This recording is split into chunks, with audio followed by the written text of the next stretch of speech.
Hello and welcome to the pod. I'm Nathan Fink. I'm Jasmine Torres Allen, and this is New Hampshire Family Now, a show about building family in the Granite State. Today in the show, Jasmine and I discuss Black History Month and the difference between being and seeming. And later, author, thought leader, and president of the Manchester branch of the NAACP, James McKim, helps us build toward a better, more inclusive future. New Hampshire Family Now is brought to you by the New Hampshire Charitable Foundation. Since 1962, the Charitable Foundation has worked hand in hand with generous and visionary citizens to maximize the power of giving and support, collaborate, and lead innovative initiatives. Initiatives like New Hampshire Tomorrow, which is focused on making sure children and families have access to education, healthcare, and career pathways to ensure every family member thrives. To learn more about New Hampshire Charitable Foundation and all their initiatives, go to www.nhcf.org. This podcast was also brought to you by Family Support New Hampshire. Family Support New Hampshire is NH's coalition of family resource centers and family strengthening programs that exist to ensure Granite State families have access to resources so both caregivers and children can succeed, because supported families are strong families. To find a family resource center near you, visit www.fsnh.org. Hello and welcome to the podcast. I'm Nathan Fink. And I'm Jasmine. We have a great show for you today, including an interview with author, advocate, and current president of the NAACP in Manchester, James McKim. But first, Jasmine Torres Allen turns 30. Oh my gosh! I was so surprised I almost called the FCC to file an age complaint. Oh my goodness, yeah. Because, well, and my wife says this every time she listens to you. She's like, Jasmine's 30. That's not fair. What do you mean that's not fair? Because you seem so put together. Oh, I wish that were true. Well, okay, so in that vein then, so for me, because, I get maybe the best of you. Yes. You know what I mean? Yeah, absolutely. So who is the Jasmine that might be behind the scenes then? Do you know, organized mess? Yeah. I just know where all my little piles and what they are for. And so it freaks people out all the time when they see my little piles of organized chaos. So your desk, for example? Oh, my desk. Yeah, Yeah, I don't... even this idea, though, of being and seeming, James and I get into it quite a bit. I actually had a conversation with someone about being a community figure and then having to be a regular person day to day, and the balance between those two things, because people have an image of you as a community leader, and then they don't see the other side of you, which is the human part of you being a struggling, caregiver or a full-time working, individual who's trying to juggle family and work life and also have friends and, right. and walking that fine line of how people see you and how you see yourself. And sometimes those lines get really blurry because you have to wear multiple hats, I feel like. This is an unfair question, but which part's the good part? Seriously, because this idea of kind of, you just laid out, there's this public me as well. There's this public me and there's this really private me. And I think I'm convinced the private me is the good part. Oh, for sure. I am the same exact way. And I say that about people. I'm like, if you really know me, you'd actually know that I'm actually kind of shy. Right. Yeah. And so, but you wouldn't know me when I'm out in community and I'm out with people, because when I'm out in community, I feel supercharged and I'm ready and I love talking to people, but the private me is actually really shy and I really enjoy that part, and I really enjoy my alone time sometimes. That's so funny. My life goal forever was to make people laugh for 30 seconds or less and then never look at me again. That's a really weird goal, but okay. Well, because think about it, because that was I made them laugh, and then the moment that I realized that they're looking at me, it feels like they want more from me, and I'm like, that's all I got. That's it. Exactly. But, I do want to lean into this difference, though, between being and seeming, especially because it's Black History Month, because I've had this growing unease. It feels like we're trying to seem a certain way. Right. Especially in, February. I'm getting the sense that we turn to our Black community and we say, okay, go. Right. Your time. It's your time. Yeah. Go. And a lot of the times it can be very performative, right? Right. And sometimes I even say, like, in my own professional life, that's seeming and seeing, and this is something some communities talk about is the code switching, even when we're talking about professionalism, right? The code switching between maybe corporate speak and then there's like the way you speak to your community, and there's a language coded within that. And so sometimes, you want to be seen in your professional life just the way you're seen in your community, but sometimes those don't mix. And, then you find yourself code switching, and it can be used as a survival tool. I think this growing unease is coming with the fact that, I'm trying to raise children and I desperately want them to be certain things. You know what I mean? I want them to be just. I want them to have a moral compass. I want them to be equitable. I want them to have agency. I want them to be certain things. And so there's this hesitation in me when I start to see this performative seeming. Right. And so I'm looking for ways to better and more authentically celebrate in a way that empowers the progression of the conversation that we desperately need to change in our community. Absolutely. Yeah.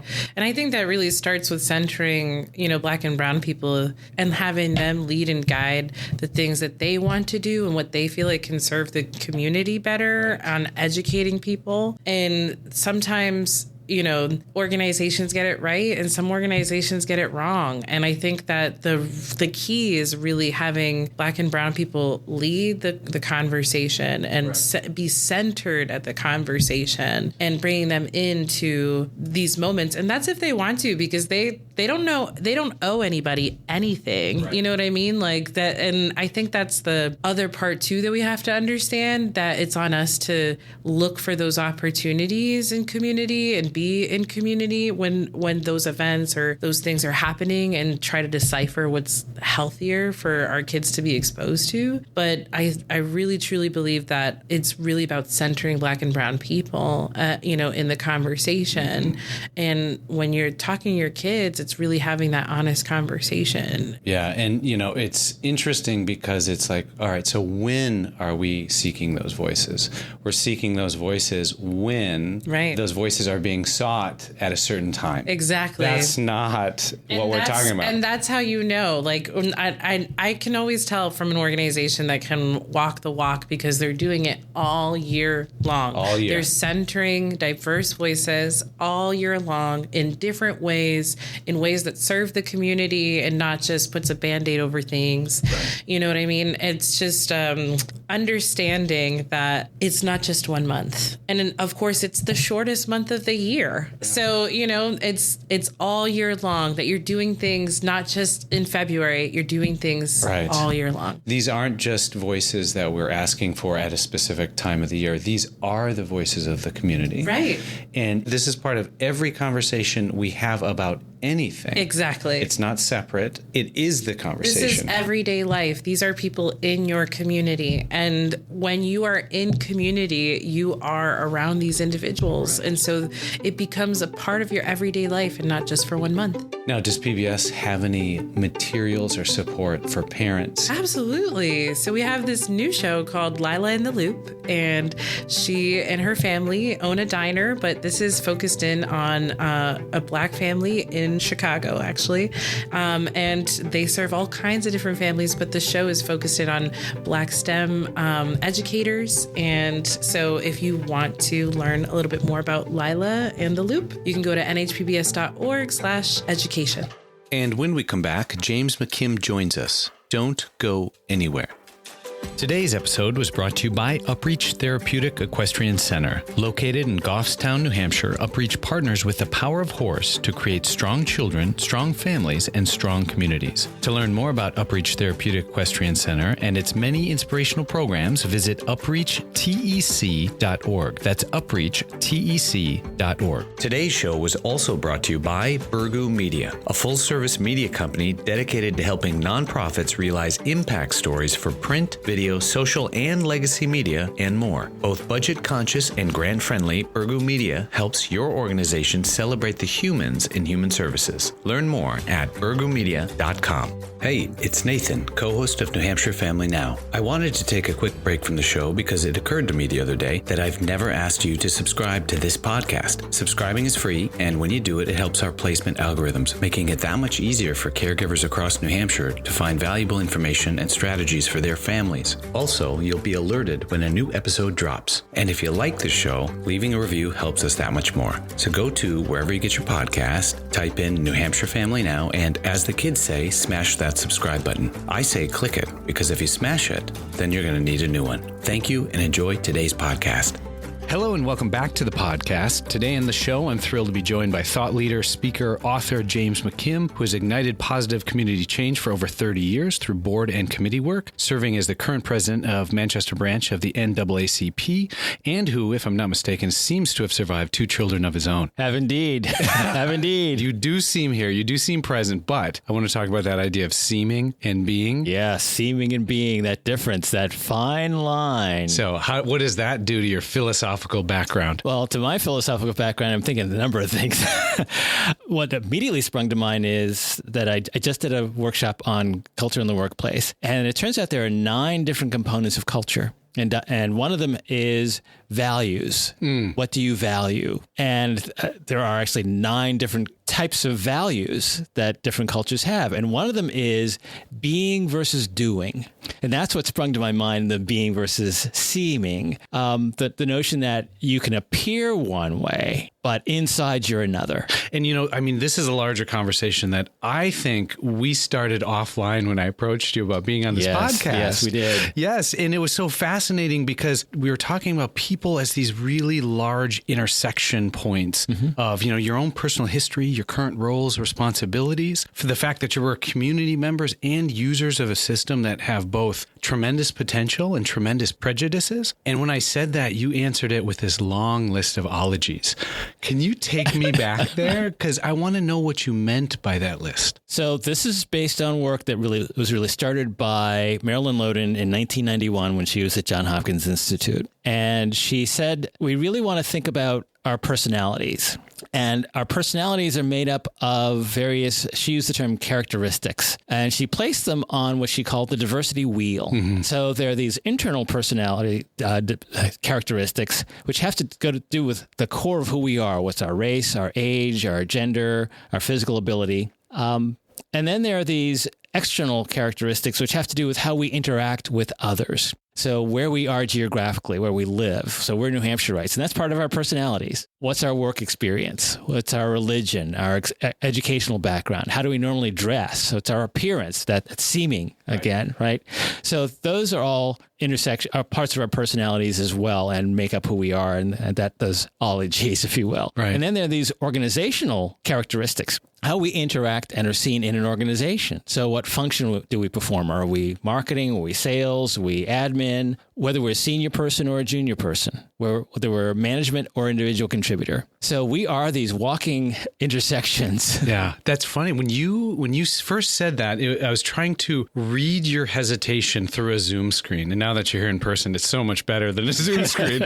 But I was trying to read your hesitation. And in my mind, I thought, okay, there's a bunch of competing ologies here. Absolutely. And that's, again, seeming versus being. So I think we as humans, we tend to focus on one of those personality characteristics and traits, and sometimes to the detriment of others. And so that's that balance. How do we see ourselves, first of all? Right. Do we see ourselves as predominantly one personality characteristic, or do we see ourselves holistically? And that's part of maturity, right? As we go through what Bobby Harrow calls the cycle of socialization, where we, as infants, don't really know who we are. And then we start learning from our parents who we are. So our parents and our families select which personality characteristic we kind of focus on. Yes, to elevate versus... Right. So, and I had a really interesting situation where I was in a workshop with a class, and there was a mixed race gentleman who said that his parents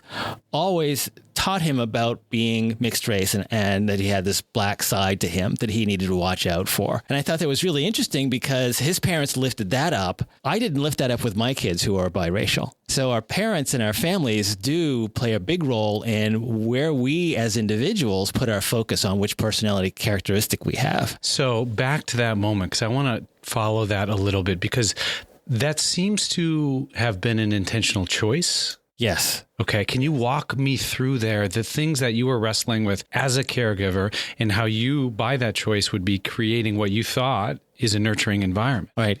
So the thought process was, and with children, you always want to create this space for them where they're free to make their own choices and grow as they will grow rather than trying to foist your own opinions on them.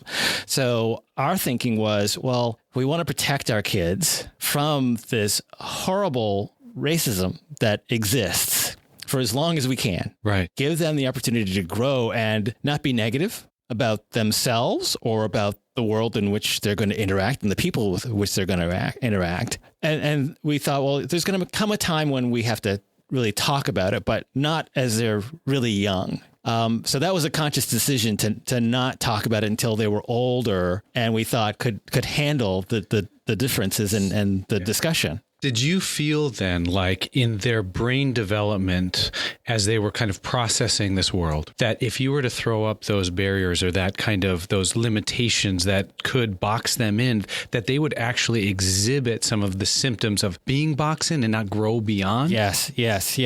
And of course, each child is different. So one child might have that set of blinders put on them and accept those and go through the world with them. And another one might not. And it is up to us as parents to know our children enough to know, so when is the right time? And another factor in that, though, is we ourselves are challenged in knowing how to deal with it. So we may even want to speak that about it with our children, but we don't know how. Right. We might not have the language or, and I have to say this, there's so many times that I'm entering a conversation with my child about so many things that I'm recognizing I don't have the emotional maturity in this moment. Yes.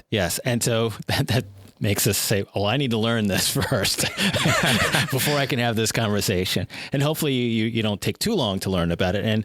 And some of us are perfectionists too. So we think, well, I have to have all the answers before I can have this discussion. Well, you give yourself some grace.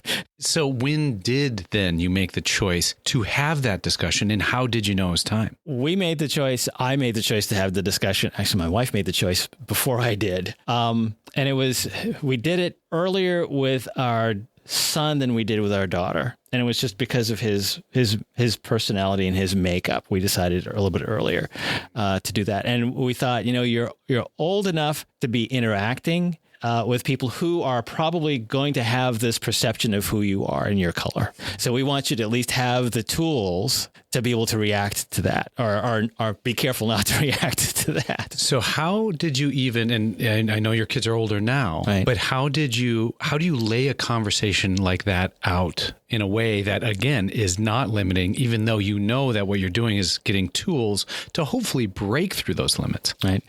The way that I think it's best to approach it, and we approach it as, let's have a conversation about how people interact with other people. And so that interaction, and there are different kinds of interactions that you have to talk about. And just the notion and how you say this to a child is so critically important, that you're not going to be liked by everyone just because of the color of your skin. You just have to say that. It's not that you're placing a judgment on anybody else. You're just stating kind of the facts, just the facts, ma'am, as Joe Fide would say, right? And when you said that, what did you see? In Andrew, our son, who's now 30, it was a recognition. I think he'd seen some of it before. Our daughter, I think she denied it for a long time. Do they have kids? They don't have kids yet. So I keep thinking about this because as we're talking about this topic, there's so much there. And then I think about our roles as caregivers, almost as if we were these islands of conversation, but we're not. We exist in communities, right? And we exist in these spaces. And when we talk about community, sometimes it's like, you got to build your own community. Is there a way for us to look at the way community builds towards us as individuals and family members? So, and there are so many organizations out there that are for parents. So the challenge is knowing where they are in our busy lives and days. Do we have the time to seek out those organizations that already exist? Right. If you were to kind of take that idea and raise it up maybe another 1,000 feet or so, and when we look down at, say, the systems, if we're building communities, are there ways to approach, say, the building of systems to be more conscientious of the fact that those systems then can be structured to better embrace families? Well, we could do a whole show on that. Say next part two. Part two on that. This makes me think of who's in charge of the system. Right. And hopefully the person who's in charge of the system has a collaborative management style or leadership style rather than a command and control leadership style. And starting with that, then it's inviting input from the people who are part of that community to help build the system. Right. If you have the leisure of starting from scratch. Yeah, good luck. Because so many of our systems already in existence. Right. And so there's this notion of the community leadership has a responsibility, but individuals have a responsibility as well. We can't just wait for people to come to us. We have to be ready and we have to allocate time to seek what's out there, seek what's in the community. If I'm not mistaken, you had told me that you're originally from South Carolina? Charleston. Now, how did you go, and I'm not sure if you had kids then or not, but how did you go about building community then in an existing system that was new to you? So when I came to New Hampshire, I came to Dartmouth College. So was not yet an adult. Yeah. Didn't have to go through that building of the community because the community was Dartmouth College. There are so many people, though, who do come like it sounds like you did as an adult and have to figure out how to build that community. And that's really difficult because you are trying to find your way in this culture, this society, as well as trying to find who can I talk to? Mm-hmm. I have to have a job. I have to pay the bills. How am I going to focus on that? And is that going to take up all of my time? And I don't have time for community. So it takes a very disciplined person to deal with that. Yeah, and you have to then prepare those people or the children that come along with you eventually on how to do that too with agency and clear-eyedness. This is the book on parenting that we all wish we had. It is. I think it starts with the notion of humility, recognizing that I may not have all the answers, and it's okay that I don't have all the answers. I need to try anyway, and I need to try in a way that, and we hear the phrase, treat your kids like adults, because they really do know more than we think they know. So treat them as if, one of my colleagues, Deacon Reverend Derek Scalia, says this all the time. He apologizes to his kids that he's not necessarily going to get this right, but he's going to give it his best effort. So he's giving himself the grace, and he's asking his children to give him the grace that I'm doing the best I can with what I know right now. Yeah. Now you said that, you don't have all the answers, but it does feel like you have some of the answers. Have some experience, some experience. So going back to that idea of community as it exists. Okay. So if you could wave your magic wand and begin a community in a way that would better engage those people that are within it, where would you begin? I would probably begin with a meeting. Mm-hmm. A meeting where we hear what everyone values. Because I find in the work that I do that it's differences in values that trip us up. So we all have to share what our values are as individuals and then come to some agreement as to what are our values as a community? What do we all agree we want to value as a community? We can still have different individual values, but what are we valuing as a community?